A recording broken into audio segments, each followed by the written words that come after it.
Sahana Vavatu Sahanao Namasté, bonjour, je m'appelle Philippe. J'ai créé ce podcast pour partager avec vous certaines pépites de la philosophie et de la pratique du yoga, mais aussi parce que je souhaite tordre le cou à certains préjugés.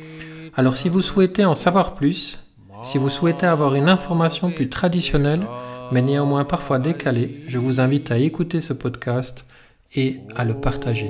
Namasté. Namasté.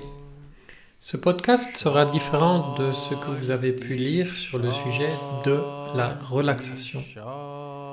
Mais d'abord, de quoi parlons-nous quand nous parlons de relaxation dans le yoga? Voici une petite description pour être sûr de quoi on parle. Fermez les yeux, détendez-vous, observez les points de contact entre les pieds et le sol, prenez conscience des pieds, détendez vos pieds. Remontez la conscience vers les genoux et détendez ces genoux. Placez votre conscience dans les cuisses puis les hanches. Détendez cette partie-là. Et je pourrais continuer comme ceci, à scanner tout le corps du bas vers le haut en vous demandant de détendre chacune de ces parties. Alors tout d'abord, je dois vous dire que ce type de relaxation ne fait pas partie du yoga traditionnel. Personnellement, je n'ai jamais entendu parler de ce type de relaxation en Inde. Ce sont des choses que j'ai apprises dans ma formation en Belgique, données par des Belges. Et elle est offerte comme faisant partie du yoga traditionnel, ce qui n'est pas le cas. Ce type de relaxation n'est pas mauvais en soi, bien qu'il infantilise le pratiquant. Il y a d'autres manières de l'aider à se détendre. Mais d'abord, faisons un petit détour pour comprendre pourquoi en fait il est essentiel de se détendre. D'abord parce que nous sommes tous stressés. C'est un fait. Nous sommes sous pression. En tant qu'individus, nous prenons beaucoup de poids et de responsabilités sur nos épaules. Nous devons être performants, arriver à l'heure. Et l'heure, grâce aux montres modernes, c'est à 3 minutes près. Ensuite, nous ne sommes pas éduqués pour nous détendre. L'école ne nous a pas appris à prendre soin de nous-mêmes, mais à être performants. Cela change aujourd'hui avec l'arrivée des cours de citoyenneté et la pédagogie active à l'école, mais la transformation est lente. La cloche sonne, les élèves doivent se rendre dans les 3 minutes, à tel endroit, dans tel local. Ce genre de système n'aide pas à la découverte de soi. 3. Nous cherchons la relaxation au mauvais endroit.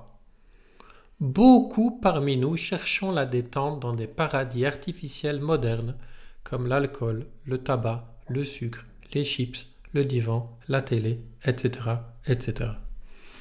Aucune de ces méthodes ne constitue une vraie détente et ne peut remplacer une sieste, une promenade, une discussion avec un ami. Nous confondons souvent bien-être momentané et réelle détente. 4. Nous cherchons toujours une validation en dehors de nous-mêmes. La clé, en fait, c'est la capacité de nous valider nous-mêmes.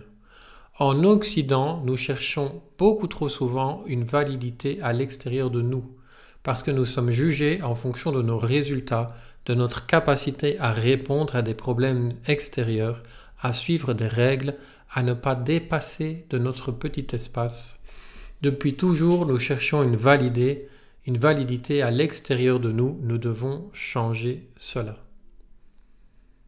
Alors, ce qui se passe dans les relaxations de type scanner, comme je vous l'ai expliqué en début de podcast, c'est que le professeur joue un rôle de validateur pour la personne. Quand quelqu'un n'a jamais réussi à se détendre pendant 30, 40 ou 50 ans, c'est important. Il se passe un combat très inconscient pour cette personne. Pour comprendre cela, il faut vraiment observer le langage non verbal des débutants qui apprennent à se détendre. on voit bien qu'il y a une tension. On voit bien qu'il y a des allers-retours entre l'intérieur de soi et l'extérieur. Il y a de l'anxiété. Ils ne savent pas bien ce qu'ils vont ressentir à l'intérieur d'eux. Et puis souvent, il y a un inconfort profond à l'intérieur. Et c'est d'ailleurs bien pour ça que c'est compliqué de se détendre. Dans ce chemin vers l'intériorité, il est bon de montrer comment y aller, de les cadrer, de pouvoir dire c'est OK, vous pouvez aller à l'intérieur de vous et vous détendre. Allez-y. Et petit à petit, il est beau de les voir se détendre, de se donner l'autorisation de se détendre, d'aller en soi et de faire une sorte de paix à l'intérieur de soi. En fait, l'idée de se détendre et d'aller en soi va à contre-courant de notre attitude habituelle. Nous ne nous donnons pas l'autorisation d'aller en nous et de nous détendre. Nous devons nous donner cette autorisation nous-mêmes afin de prendre soin de nous. Nous vivons encore trop souvent dans une forme de culpabilité. Si je fais ceci, que vont penser mes enfants, que va penser mon patron, etc., etc. Ceci dit, ce genre de relaxation scanner ne peut vraiment fonctionner qu'avec les grands débutants. Un réel travail de yoga avec des personnes engagées dans leur pratique ne bénéficieront en aucun cas de ce genre de relaxation. Par contre, des respirations conscientes avec les mains sur le ventre, sur le cœur, les aidera grandement. On peut y ajouter des visualisations positives. Tout cela aidera le pratiquant à s'auto-conforter et à s'auto-détendre de l'intérieur par lui-même sans avoir besoin de passer par quelqu'un qui lui donne l'autorisation à chaque instant. Car le but entier du yoga, c'est l'émancipation personnelle, le besoin de se connecter à l'intérieur de soi. Et le grand validateur à l'intérieur de nous, c'est le cœur avec un C majuscule. Le réel travail du yoga est de se connecter à notre cœur pour y sentir de la joie, de l'amour, de l'humilité, etc.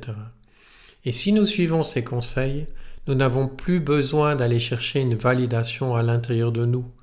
C'est lui à l'extérieur de nous. C'est lui qui nous dira quand nous détendre, quand travailler, quand prendre du recul, etc. Ce chemin peut être un peu long car nous partons de loin, mais il nous demande de réintégrer notre authenticité et notre liberté. Et la vie est courte, non? Alors profitons-en. Namasté. N'hésitez pas, si vous le souhaitez, à visiter mon site mitra-yoga.be pour d'autres informations et d'autres podcasts. Namasté. Om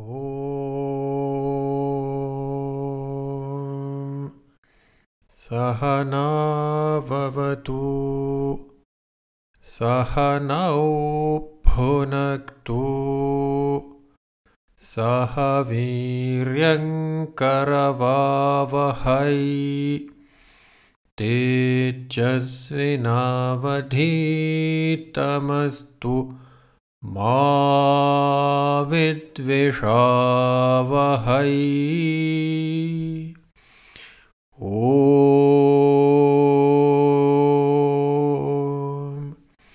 Shanti Shanti Shanti